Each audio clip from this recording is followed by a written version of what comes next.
And credit to the teams we played this week. They played hard. And I think for us, we have a lot to figure out. We've had injuries, and that is part of the game. So I know I've talked a lot about that over the last week. We've had a lot of questions. We lost starters before the season started. Kaija has been day to day. Hopefully we'll have her back for the next game. But to me, those are things that are out of our control. And I don't like to use those for any kind of reason of why we're successful or not. We just have to be better. And the things that we need to be better at are wide-ranging. So I would even step away from talking about actual basketball. I mean, obviously you can't win when you turn the ball over, was it 19 times in the first half? I mean, against UT Martin, you can't do that and think that you're going to put yourself in position to win. But I think the thing for me that's more concerning is just kind of our lack of ability to execute or fight through adversity. Sometimes the lack of competitiveness, it seems. But I think there's a lot more that's involved in that, and that's, as for me as a coach, those are the things that I'm figuring out. It's not our offense, it's not our defense. Those things, we're getting open shots. It's more of like our team has been through it.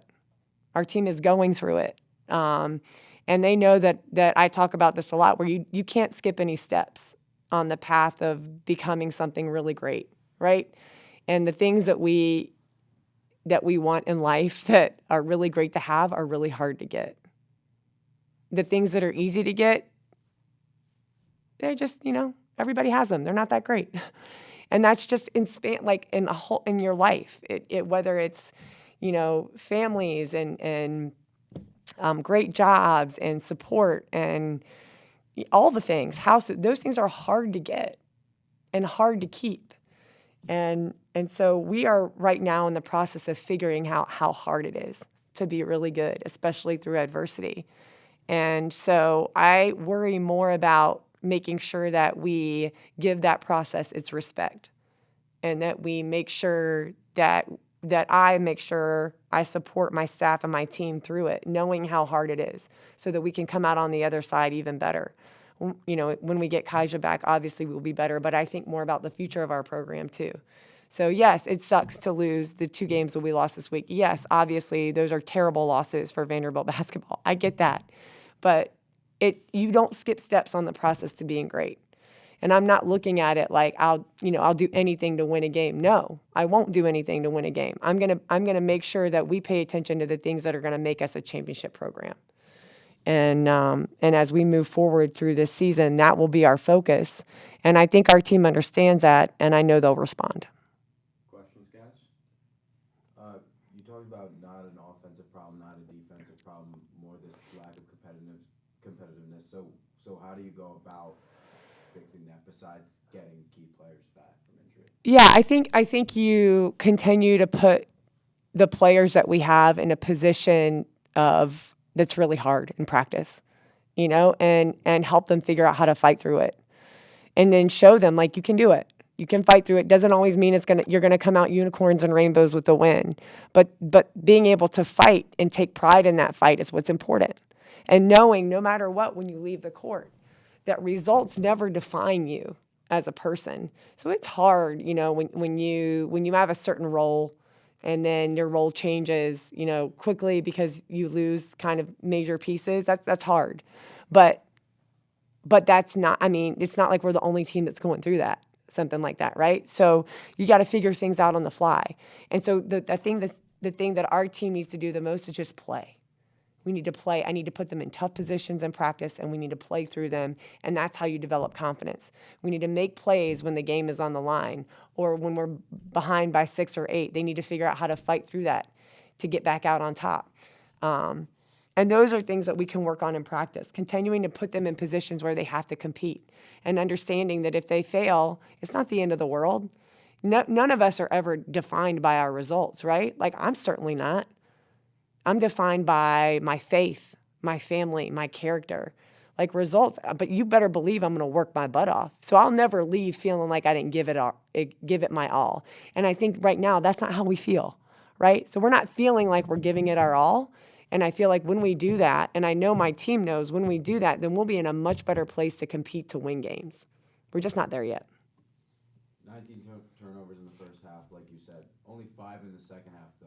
Was there an improvement there? I think so. I think one of the things we talked about at halftime, it's real easy when you get down the way that we got down early in the first half and the things happen the way they did for our team specifically splintered. So people were trying to do way too much, which was resulting in turnovers. You can't get back a 10-point deficit in one possession. And because you haven't touched the ball in 3 possessions doesn't mean you absolutely 100% have to shoot it, right? So learning how to play together and put our team and teammates in positions of success, knowing that it doesn't have to be hard to get an open shot. And if we don't have one, then we move the ball to somebody who might. And I thought we shared the ball a lot better in the second half, and our shot percentage went up, our turnovers went down, because we just made it a little bit easier for ourselves. Have you seen anything in this rough stretch that might kind of give you hope going forward, whether it's like the freshmen kind of learning their role a little bit more, or other people moving Yeah. to more prominent positions? Yeah, absolutely. I think a stretch like this can be devastating for a team if they let it, right? And as a coach, you can feel the disconnection from them to you. And I 100% do not feel that.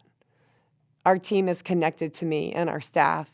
They are wanting to be better. And that to me is great, right? Because it can be really hard when things aren't going well to lose that trust. When that will never happen, because I know that we've spent so much time investing into them. But it's good to see that in real time. They know that we're all self-reflecting, all of us, all self-aware. All right, what are the things that we can do individually to make this better? What are the things that I can do to change this, to change me, to get better, to make our team better?